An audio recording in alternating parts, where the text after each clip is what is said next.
Welcome to the Probate Mastermind Podcast. These episodes feature live questions, deal analysis, and best practice tips on everything from personal development, sales psychology, creative financing, marketing, and more. Hundreds of agents, investors, and wholesalers from around the country join the All the Leads coaches, Chad Corbett, Jim Sullivan, and Bruce Hill, each and every week. Be sure to subscribe at alltheleads.com/podcast and join our free Facebook group, All the Leads Mastermind. Thanks for listening to the Probate Mastermind Podcast. As with any live recording, things happen. This audio has been cleaned up for better listening experience. Let's go to the first caller. Hey guys, quick question. During COVID right now, it's taking a lot longer to get their letter of testamentary than they'd like. Personal representatives are having trouble, or they don't think they have any authority to do anything and hold off and give you the kind of call back later. So my question is, in situations where the letter of testamentary has not been released yet, personal representative has basically no power to do anything yet, what can you do to earn their business or get them to commit to you guys and help out? So until they get the letters, they can't really do anything as far as selling anything. But you can prepare the real property for sale, including staging personal property. So, for example, you could take everything to a storage unit and have it ready to go, or get it out to the garage or the outbuilding, have a plan in place. And you can do things like that to help just get them ahead of the curve. I like to use the metaphor of everybody's familiar with Disney World and the lines there. So whenever the gate opens, would you rather be the first person at the gate, or would you rather be just getting off the tram? And then you get to stand there for another 3 hours. So there's some things that we can do that, that don't require the letters testamentary, that we're going to have to do anyway. We're going to have to value the personal property, organize the personal property, schedule a sale, post a no trespassing sign, get proper insurances in place. So there's a lot of things, not a lot of things, there's some things that you can do that will make them feel like they're making progress and will create a bond with you. There's some service we can give them even if they don't have the authority to sign contracts and actually convey property. So things like that, just through asking good questions, find out what their needs are. Just what's been the toughest thing? If you had the letters testamentary, what would be the first thing you would do today? What do you feel is most important that you're not allowed to do right now? And get them talking, get them telling you what's stressing them out. But basically, other than selling anything, you can do just about everything else. You just don't want to go sell everything before the court actually gives them the authority. Got it. And are you allowed to sign paperwork to purchase a house and put it as a closing date of when they're able to sell, as opposed to putting a closing date like 30 days? Is that possible? It won't be a valid enforceable contract, so just use a letter of intent. So for anyone who's listening, even in brokerage, you can have a letter of intent to purchase or a letter of intent to list, and you and your broker can come up with that. It's not worth the paper it's written on, but it's very valuable because it creates a mental commitment. So they know they signed something, and they know that emotionally they were serious when they signed. So they made the commitment. So it just helps insulate you against competition. It's not enforceable, and not that you would ever want to litigate that anyways, but it's something you can do to try to get the mental commitment to protect your position. And I'll throw in and say a lot of times when you're dealing with these folks, they're not in a position where they have their letters testamentary, they can't sell anything or do that much. It's a really great way to throw in, hey, look, I completely get it. But in other words, let them off of the hook. I completely get it. There's not a whole lot you can do right now. You don't have to worry. I'm not going to try to sell you on anything. But real quick, tell me a little bit more about the process. And I love, Chad, repeat that question you asked. If you did have your letters testamentary, what would be the first thing you do? Is that how you phrased that? I thought that was really good. Yeah. And what I'm trying to do is get them in the mindset. I want to get them in the mindset of, okay, if I had it, would I commit to this guy? And if I can get them to mentally, internally say yes, then I'm good. And then I hand them the blue pen and the letter of intent.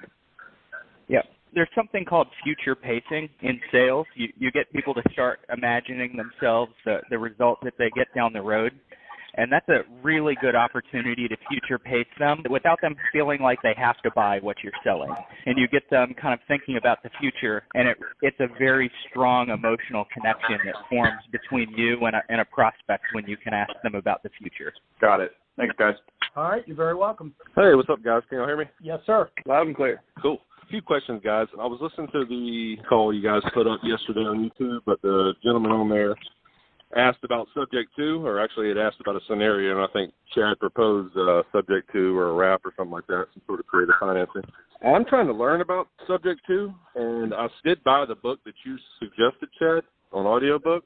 Haven't peeled into it yet, just bought it this morning. But I've also found Propelio, which I guess is a CRM and a data pulling website. But anyway, they have a really good YouTube channel with a guy named Grant Kemp, and he's supposedly really savvy with the subject twos. He's one of the big boys when it comes to creative financing. But my question was, I'm going to go through those, and I'm just about to get my realtor's license along with my wife, and we're just kind of trying to figure out what really trying to get some value to offer these people when we're calling them, whether it be probate or pre-foreclosure or vacant homes or whatever. You know, wholesaling's a part of that, obviously. Listing as a realtor's part of that as well, and brokerage.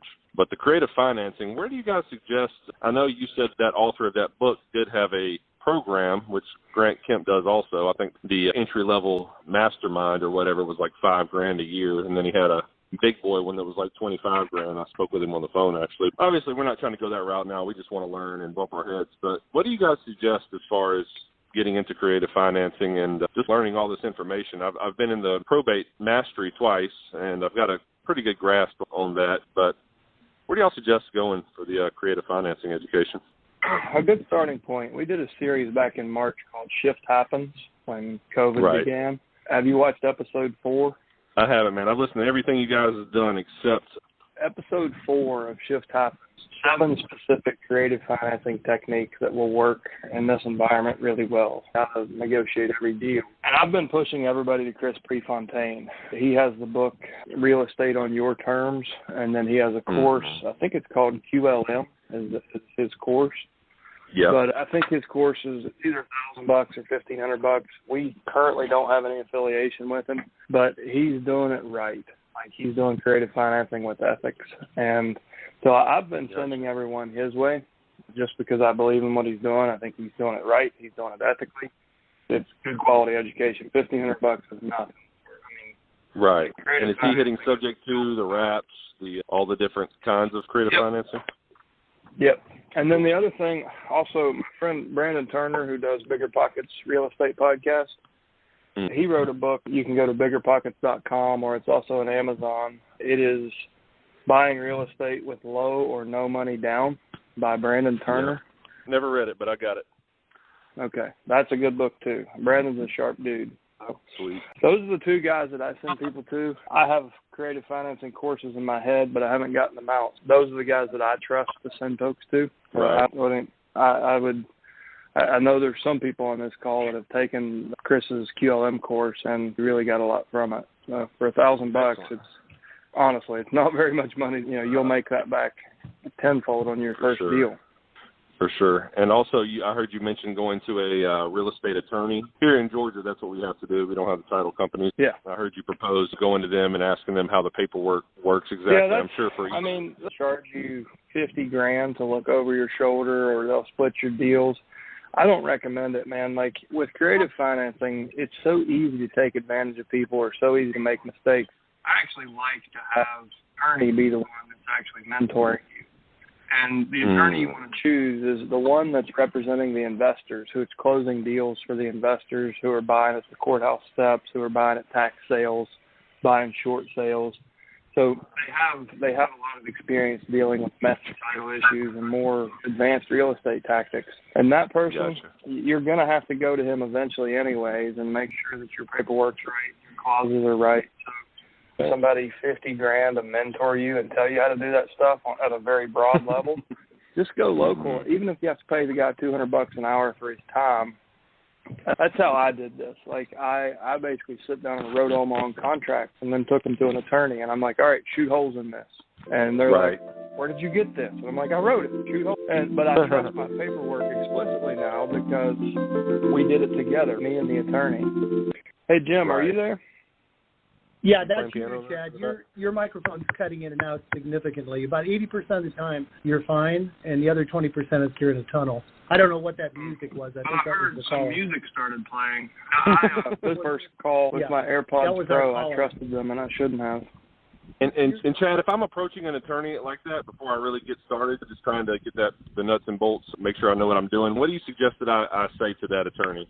Even if I have to pay him $250 or whatever to sit down with me for an hour, how do you suppose I word that? So the way I did it, I found out what attorney that the more advanced investors were using. I went, introduced myself, hey, listen, I'm going to be, doing creative financing, lease options, wrap, sub-2s, and I really would like to make sure I have my head wrapped around it and I know exactly how to write a good contract before I start. Can I bring my paperwork in and sit down with you? And obviously with the intent of you being my kind of exclusive attorney for closings. And they said, absolutely, come on over. And we sat down, and I think I asked them to throw an invoice at me. They weren't going to charge me because they saw it as an opportunity to earn future business for their closing business, for escrow business. Right. So you probably won't have to pay them. But just say, listen, I'm looking for an attorney that I want to make sure that I'm doing this right and that I'm mitigating as much risk as possible on my side, obviously, but also on their side. And in exchange, I want to have an exclusive office that I run my creative financing closings through. Am I in the right place? And they should perk up and be like, absolutely, come on in. Let's talk about it. It's just like with most of our vendor relationships. Usually you don't have to pay or exchange money. Like it's reciprocal value. It goes a long way. Never hurts to offer it, though. Cool. Thanks so much, Chad. Enjoy the beach, man. Hi, good morning. My name is Ken Maxwell. I'm in New York, in the Bronx. And this is my first call in.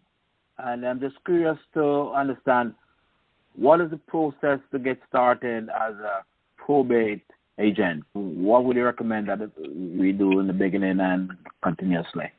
Ken, have you spoken to any of our salespeople yet? Have they walked you through the program or not? No.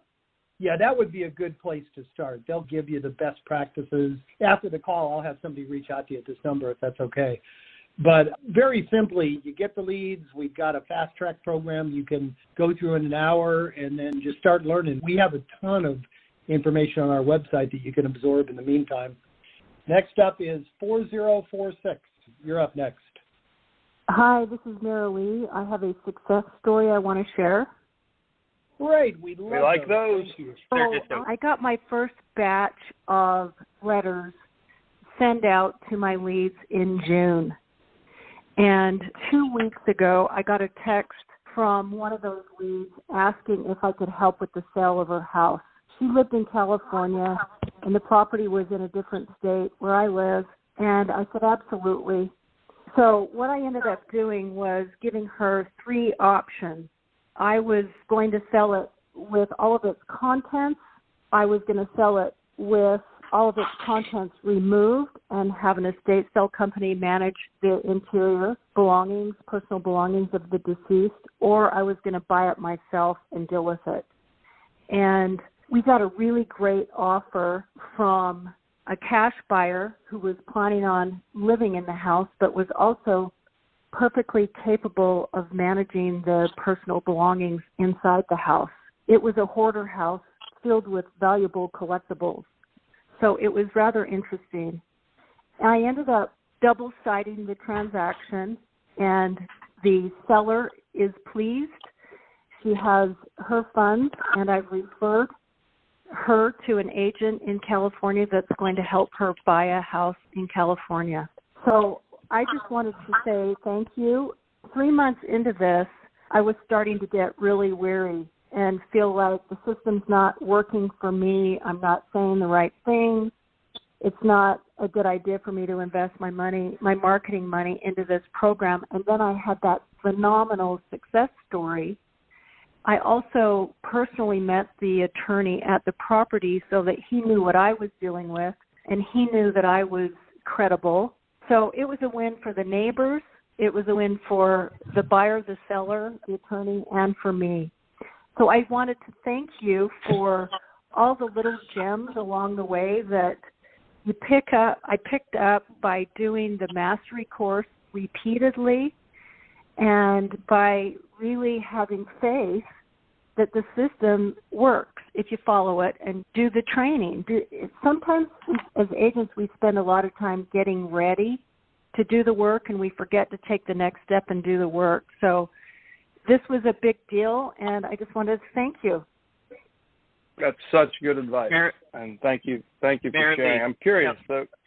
Go ahead, Chad. You shared the negative emotions with it. So what are your emotions now? Like now, what does it mean to you?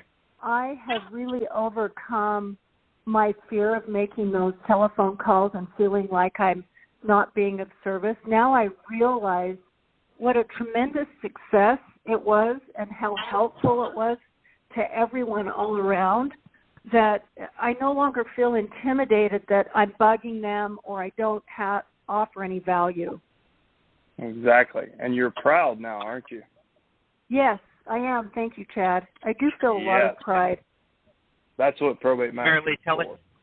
Tell us what the attorney said to you.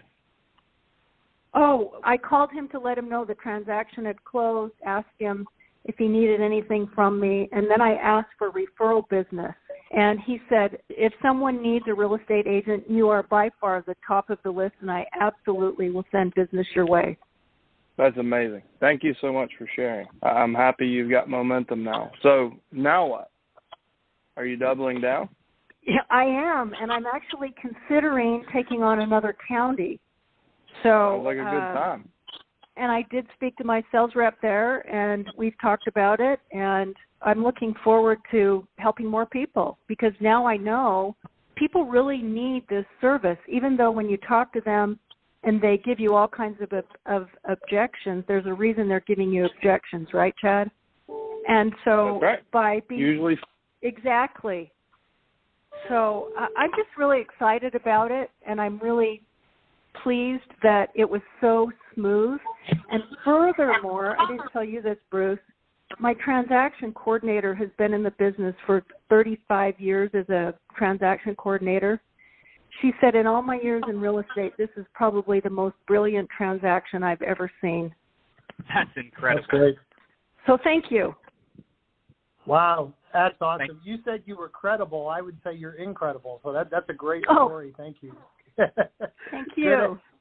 Good attitude, great results. You're definitely in first place for the winner of the week, and I know that's not why you shared it, but I think you probably inspired a lot of other people on the call. We really appreciate it. Sure. Thank you.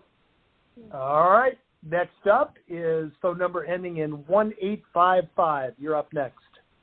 Hey, guys. It's Danny. Glad to be back on the call. And definitely just want to say that her success story definitely inspired me, and that's great on her for that. My question, of course, glad to be back. So I've been doing this now for about a month and almost 2 weeks. Found a lot of growth and improvement in the way I'm handling calls, staying on calls longer, generating the leads I want, but I'm not getting so much the closes. And I really feel like I'm at one last hurdle. I guess just the way I'm talking or the way I'm presenting my pitch or how I'm just talking to the prospect. And so I don't want to stop. I want to go even harder right now because I know that's when I'll hit the Greenland.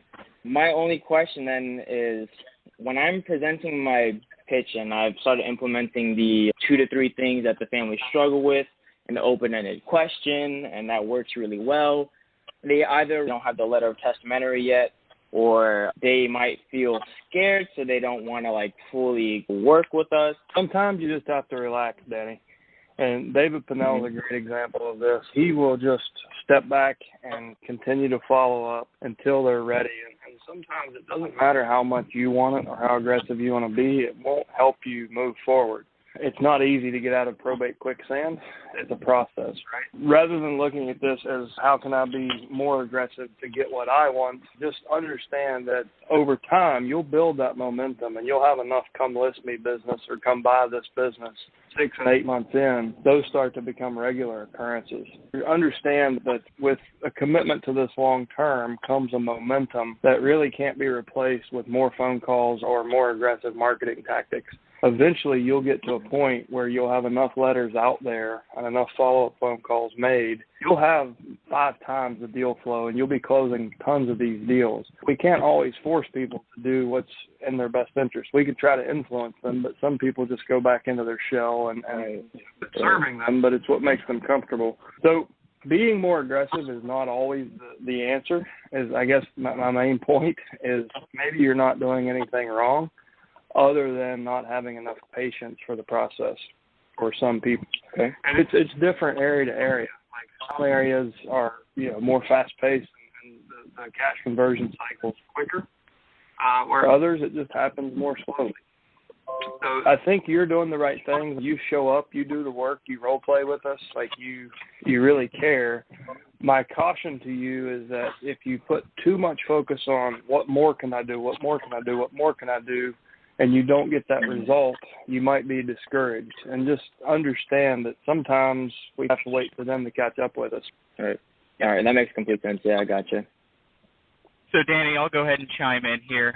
I've seen you make some incredible incremental steps each time you get on these calls and each time we communicate.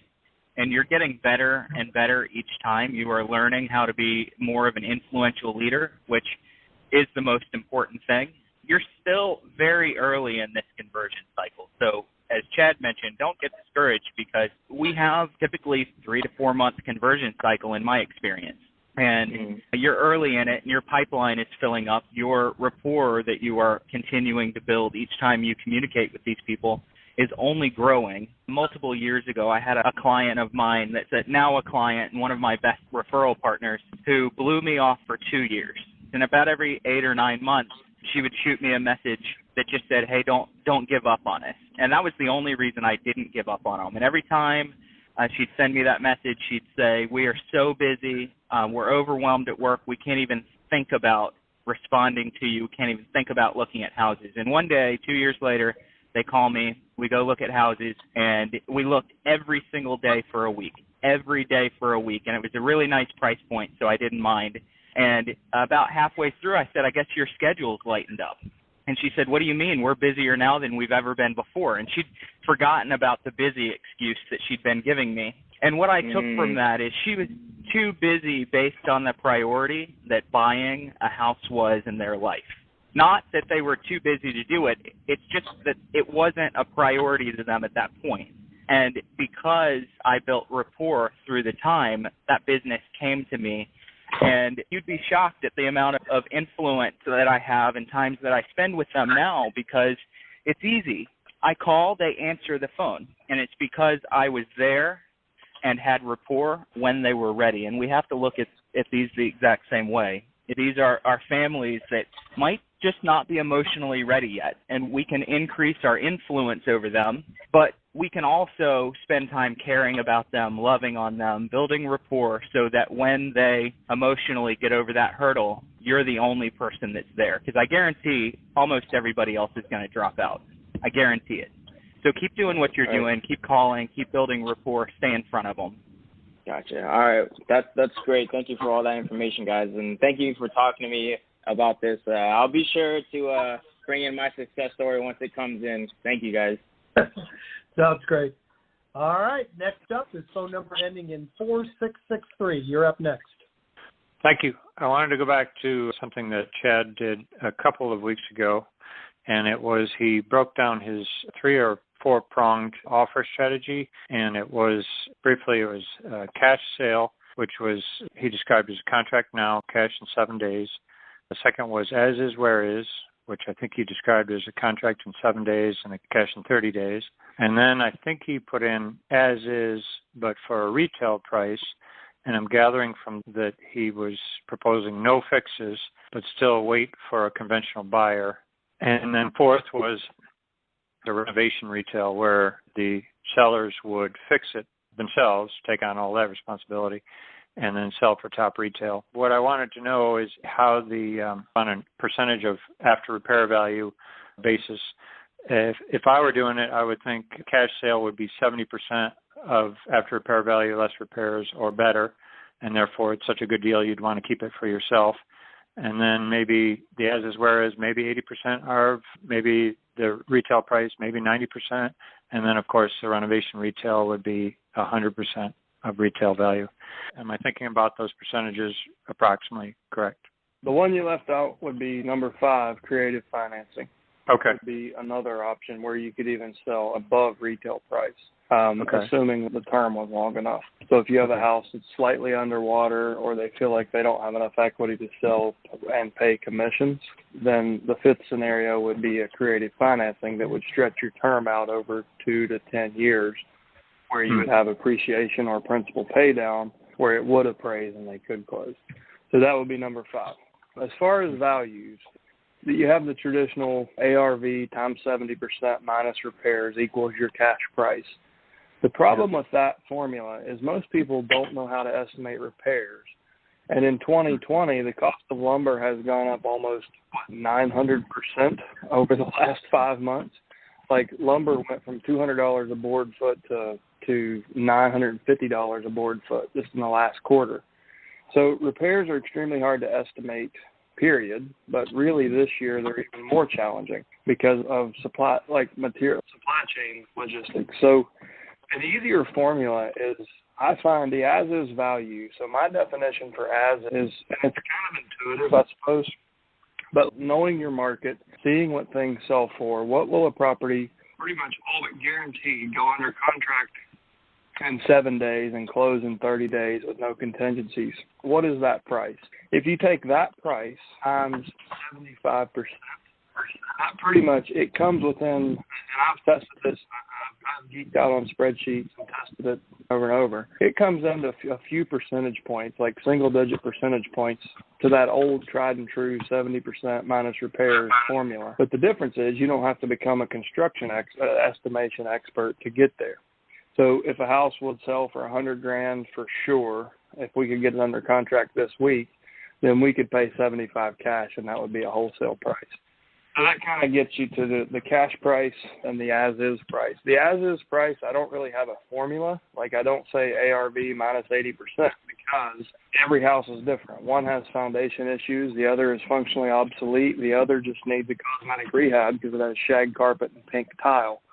You just have to look at the neighborhood, and it's an intuitive valuation. But that said, most of my as-is, where-is sales come in about 80 cents on the dollar of what I would sell them for retail if you did the work. And they're usually bought by landlords or first-time home buyers who have saved up to do their own renovation. Jim has done a lot of flips, and he may have some advice on this as well, but that's how I value my stuff. Yeah, Okay. I tell you, I've become more in favor of what you call wholetailing. It seems like the houses that I do a lot of work to, I have a hard time getting the money back out of them. The most profitable ones are the ones I just get them looking halfway decent, put them on the market, and let somebody else take a little bit of the profit, at least recently. So you're right, Chad. It's much harder to estimate the repairs now. I closed on one yesterday morning. I put it on the market this morning, and I've got 2 offers on it already. This market is crazy right now. Go ahead. No, go ahead. And with the wholetailing, are you white boxing it? Meaning, are you just kind of, if it's got a hole in the roof, obviously you take care of the major things, but then you leave as much of the interiors to the new homeowner or to the buyer to just let them do what they ultimately would want to do anyway? Is that what Correct. you're thinking? Okay. We met someone out there yesterday. He's putting on a new flat deck roof and replacing rotten fascia board.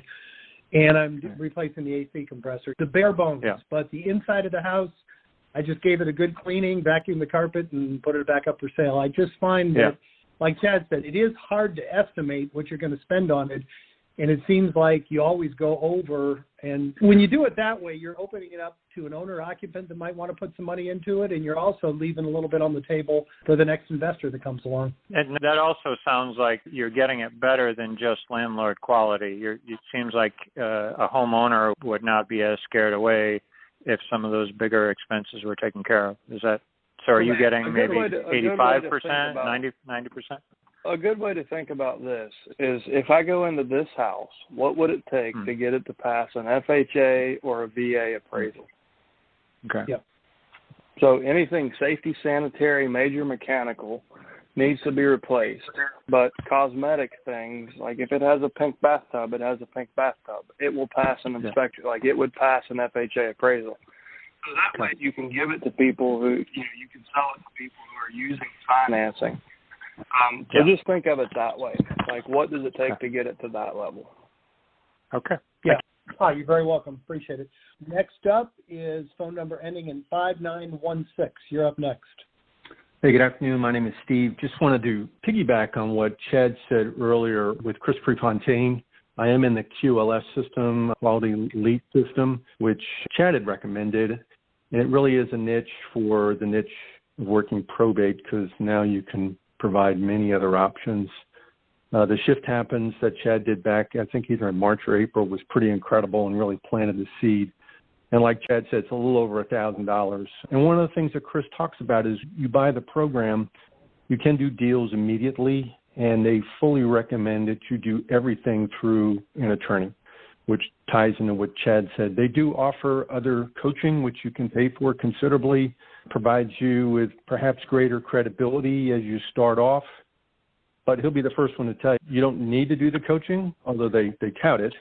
And you can purchase the program and you can do it. And Chad, I'm trying to get Chris to contact you for a future podcast and look forward to the listening between the New England accent and the accent from Appalachia as you go through. I'm sure you guys will really share some incredible nuggets. Yeah, you're one of 4 people in the last quarter that have said you guys have to get together and do something. So I'm looking forward to meeting Chris. Like you, Chad. Good. I'm sure it'll be magic whenever we find time to get together. So I appreciate you connecting us. All right. Next up, we have 4 more in the queue. 4702. You're up next. Yes. Hi. Yeah, my name is Mary. Hi. So this is the first time on call with you guys. We just started a couple weeks back, and I got some of our list. I have 2 questions, a quick one. So I looked at one of our letters that we are editing. There's something in the letter that I'm not quite understanding, and if you can just shine a light in it. So one of them that we were looking at, it says something. Yeah, what is it? I am here to assist in a process of communication between relevant parties and in the acquisition of an experienced probate attorney. So am I not understanding? So when people go through probate, they already have their own attorney, right? That they're working through that process, is it not? About 80% of the time. So they have a choice, and some people make a choice to go pro se before the confirmation hearing. Which, if they go through the confirmation hearing without an attorney, it becomes pro per. And so about 20% of the time, people think that and this is with the exception of Central to Western Virginia. Everywhere else in the country, pretty much, it's standard to use attorneys. But in those markets where attorneys are pretty much always very common, still about 20% of people think, we're just going to do this on our own and we're going to save money. Ultimately, they end up, in most cases, they end up costing themselves a considerable amount more because they have to pay for billable hours to clean up the damn mess. So it's usually not in anyone's best interest to go through a bureaucratic, overly complicated process without counsel. It's a great opportunity for us to build attorney relationships by connecting them with those people who do not have attorneys. And that's one of the tactics we use to open the door to new referral partner relationships with probate attorneys. Okay. So I did not realize that 25% would be one that don't have attorney. So obviously, if I have it in my letter, I should have an attorney that I have a relationship with. Right? One of the ways you can do that, one of the things we suggest is you go sit down with an attorney. Like your first visit with an attorney is, hey, my name's Chad. I have a team of people here in Roanoke that help families going through probate. As part of that, we need a good attorney on the team for those that don't have representation. Gotcha. And it's my understanding that you can't direct market for business. So what I'd like to offer is if you and I could sit down and design a checklist or a timeline, then I'll put your firm name and contact information at the bottom, and that'll be part of every month out. Have I come to the right place? Do you have a half an hour? And then let them sit there and literally list out every single little, no matter how small, every task that has to be done from the time the petition is filed until probate is closed. And then color the legal aspects become one color, the non-legal aspects become another color. And whatever you think is best, you can do it as a timeline or you can do it as a checklist. But it's a powerful piece because even the people who have an attorney probably haven't gotten a piece like that. Like they don't, they're waiting for the attorney to tell them what to do. So you're giving them like a usable checklist, even if they already have representation. But the ones that don't have representation, they're going to look at it and go, oh, crap, I didn't know we had to do all this stuff. Maybe we do need an attorney. And there's a good chance they'll call the attorney at the footer of that page. And usually looking for a probate attorney are specific, that's what they do usually, just probate, or it's any? Yeah, typically a probate attorney and an estate planning attorney are synonymous. Okay. Like they're usually doing both sides of the business. Okay. So I listened to some past calls from you guys, and it seems like a lot of the people are actually real estate agents. I'm not. I was thinking about doing one, but right now I'm not. So if my prospects do want to list it with an agent, what kind of a deal or how would I offer that? If I'm looking for real estate agent to work with me, for those people that really want to list them in the MLS, how would I approach that with that? First off, do you like growing your wealth, your personal net worth? And why are you paying real estate agents when you're a real estate expert? You're paying real estate commissions. Why? So I don't want to pay, but if I'm not a real estate agent and that's what my client wants to do. So what I'm saying is you're not a real estate agent yet. Are you doing ethical business or are you screwing people knowingly and openly? No. So it was a rhetorical question. I would encourage you to get your license. There's a lot of bad advice out there about investors not getting a license. And the reason I say it's bad advice is it's going to cost you hundreds of thousands, if not millions of dollars over your career. Okay. You know your market enough to risk your own capital, which is more than most real estate agents will do. Step up and hold yourself to a higher standard of ethics. And it's easier to compete with other investors, and you don't have to refer your business out. So now I'll get off my soapbox. You should have a brokerage partner, and a good place to find someone who understands your side of the business. If you go to biggerpockets.com and look under, I think it's communities, and you can search real estate agents who are on the Bigger Pockets platform. And that's a pretty good first-level filter. If they have found Bigger Pockets, they pretty much know what value they can provide to investors, or they are an investor and they understand the investment side of the business. Either way, they have their license. They're looking to do something with it. So they're probably a good brokerage referral partner. But I would encourage you to stop giving away that 3% chunk on every deal. Because if you have the courage to risk your own money and in the marketplace, you obviously know your market. And if you're doing business ethically, there's no risk whatsoever in being a licensed investor. You pay $50 for a separate LLC and run a separate bank account, but it can make a huge difference over the trajectory of your career. It can be millions of dollars difference. All right. I actually took the class. I just never went. I had some life crisis coming, so I never took the test, but I was planning to do that. I was just wondering, since I don't want to wait till I'm going to be, and I'm starting now with the probate. We've been doing some other real estate investing, but probate this is a new one that we always wanted to get in. Okay, so that one. What market are you in? I'm in Salt Lake City. Okay. Yeah, so in most major metros, you'll have several real estate agents who have created a profile and became active on Bigger Pockets, and that means they're already working with investors. I do know quite a bit of them. My question was more, okay, let's say I did give it. What am I gaining? Am I gaining anything? Oh, sorry. Okay. So I'm sorry if I missed that. So you can take marketing fees. They can, for example, if you have a good lead flow, if you're giving them a lot of referrals, maybe they pay for your mail, you pay for the leads, or vice versa. Okay. Or they could give you cash marketing fees. They could pay you in Visa, like prepaid Visa gift cards as the marketing fee. Okay. So there's ways that you can do it where you won't get in trouble, but obviously I'm pretty solid on my view that every investor should have a license. If they're not taking advantage of people, they have no risk, complete upside. No, I absolutely agree with you. All right, thank you very much. That answered my question. Thank you. Jimmers? Bueller? Like I said, we have a couple more in the queue, Chad. Can you go a couple minutes over today? Are you good? Yes, I'm good. Okay. Next up is 5464. It always seems to cut out on you, Jim, when it comes to me. And this is Eddie here in Kansas City. It's been the whole call today. Something wrong with Chad's mic, I think, but it's okay. We can understand him. Okay. I'm really just trying to figure out what's too much. I answered this in I think 2 or 3 calls ago, but what's too much to be bothering these people? I know David Pinnell, he does every 7 days, but like if I talk to that person on Monday, let's say, do I wait another 7 days to call them back?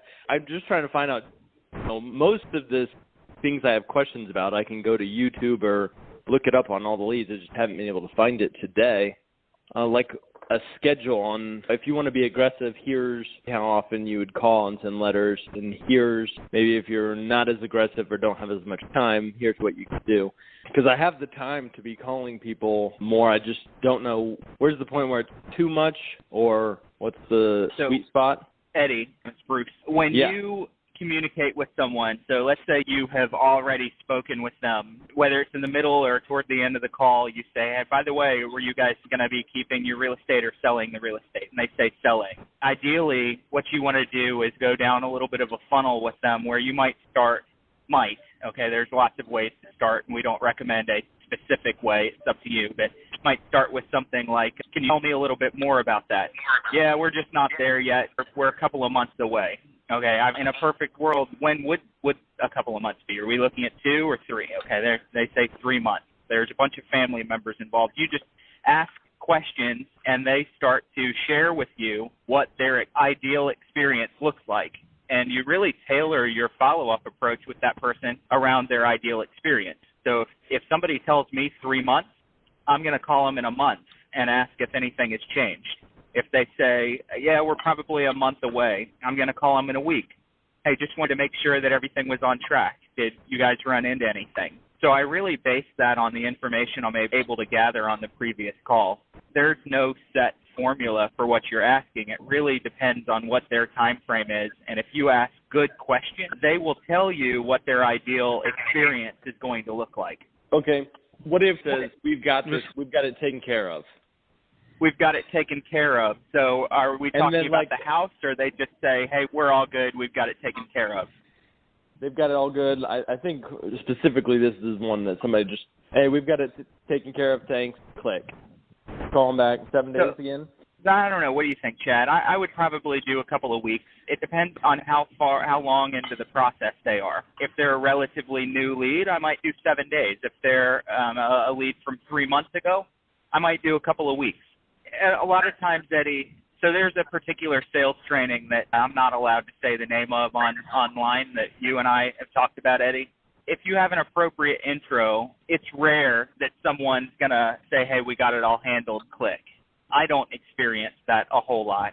But people do tell me that they have it all handled, and one approach that you can use if someone says, hey, no, we're pretty good, is you can use the approach of letting them off of the hook and saying, hey, I'm really glad to hear that. You have no idea how many people I talk to that are overwhelmed, so you're probably pretty organized.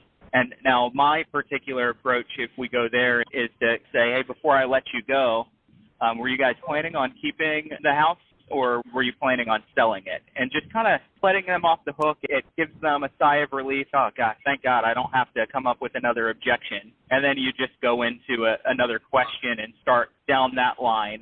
Normally, if they feel like they're off the hook, they're not going to be as resistant, especially if they've said that they have it handled. So you might even pair it back to them when you follow up. Hey, I know a couple of weeks ago you said you had everything handled. Just wanted to see how the process was going for you. Have you guys gotten a little closer to deciding what to do with the house? Have you gotten a little further along? Any struggles? And maybe they say the same thing, but a few times that barrier is going to break down. It always happens with enough communication and enough times where they hear you and remember you, naturally build some rapport. Okay. So Eddie, I would split this into 2 categories. Have had dialogue, have not had dialogue. To the root of his question, how much is too much? Until you've had dialogue with them, meaning you've had a meaningful conversation, not hang up like we've got it handled, hang up. That's not a contact.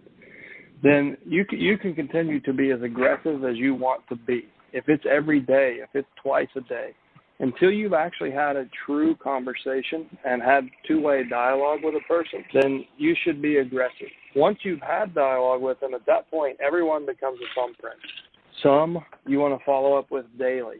Some you want to follow up with quarterly because they're in such deep emotional pain, you don't want to push them. But others are just standing in their own damn way and making their situation worse. So you want to call them every day. But the takeaway is it depends on what you know about the situation, how aggressive you should be after you have dialogue. So the people who are hanging up, who are saying, we've got it handled and hanging up, call them every day until you have dialogue, a real conversation. And then you'll know how often to follow up with them. Just use your intuition. Once you understand the people in the situation, then it's easy to determine how often you should call them because you understand what they're going through. You understand the value you can bring to that situation. So it all becomes different. But until you have dialogue, just be as aggressive as you want to be. And that's David Pennell you referenced. He's hitting the phones every day for the first 7 days. So he establishes dialogue, and then based on each individual conversation, he spreads them out over, a year. Like some people, he's, okay, that's a surviving spouse. I'm going to call her back in 3 months because she'll be in a different state of mind. This guy is out of town. He had no relation to the family member. He was a friend who was appointed. I'm calling him back tomorrow because he's ready to get this behind him. So each one becomes different once you have dialogue. But I would encourage you to think about it that way. Once you've had a real conversation with them, then you'll know what the right follow-up sequence is.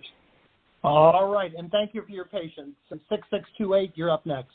Hey, so I've got some older leads. How old would you consider them to not be really useful anymore? Is there a time frame on that? 3 years. 3 years? Wow. We've had a lot of success throughout 2-year-old lists. I've personally listed them and bought them 25. If you had to put a number to it, like where you should quit, probably 3 years. A certain number of people have their act together and they'll proactively move through the process quickly. But we have a lot of different personality types in the world and a lot of different situations within that. So some people put their head in the sand and they initiate the process and they pull back. And then they just completely shut down. They don't do anything for months.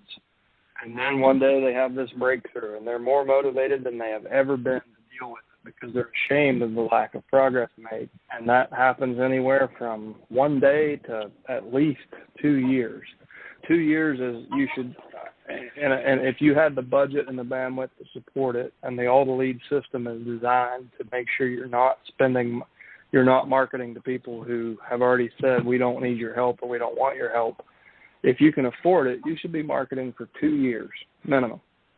And every month, our CRM will help you cut your list down so you're only marketing to the ones you haven't spoken to. But the people that need our help the most are the ones that put their head in the sand 6, 8, 12 months ago and haven't achieved anything.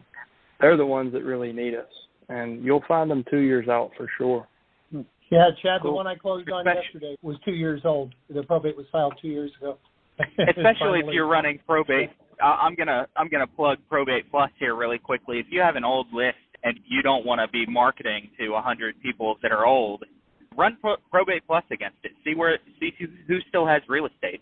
It'll show you who you should be marketing to. One of my closings contacted me 2 years after his father had died. That the property had been vacant for 2 years. Contacted me. He pulled back just like Chad just mentioned. He pulled back for another 1.5 years and then called me to list. And so that was 3.5 years after the date his father had died, and it had been vacant the whole time. So some people just take time. Their situation, their emotional stability, there's a lot of different reasons that they might take time. Can I ask one more question? Appreciate your input. What would you suggest on the surviving spouse contact schedule? I get it to where they're kind of a bummer on the first call. You don't want to call them too early, but is maybe 3 months or something? Everyone's different. If you go to alltheleads.com and the top type in surviving spouse, and there's a tips from a trainer video I did, 4 or 5 years ago. And I kind of tell you the story of what encouraged me to get on the phone early and often with surviving spouses because so many people shy away from them. They're the people that most often need our help the most. They just don't know it yet, and they haven't admitted it themselves yet. It's not apparent in their psychology yet. So if you can make contact with them, it's a different tactic. It's low pressure. Do not talk about real estate, you need to really take my advice, focus on people and situation, let them know that there's a service here in the community that can help with anything and everything.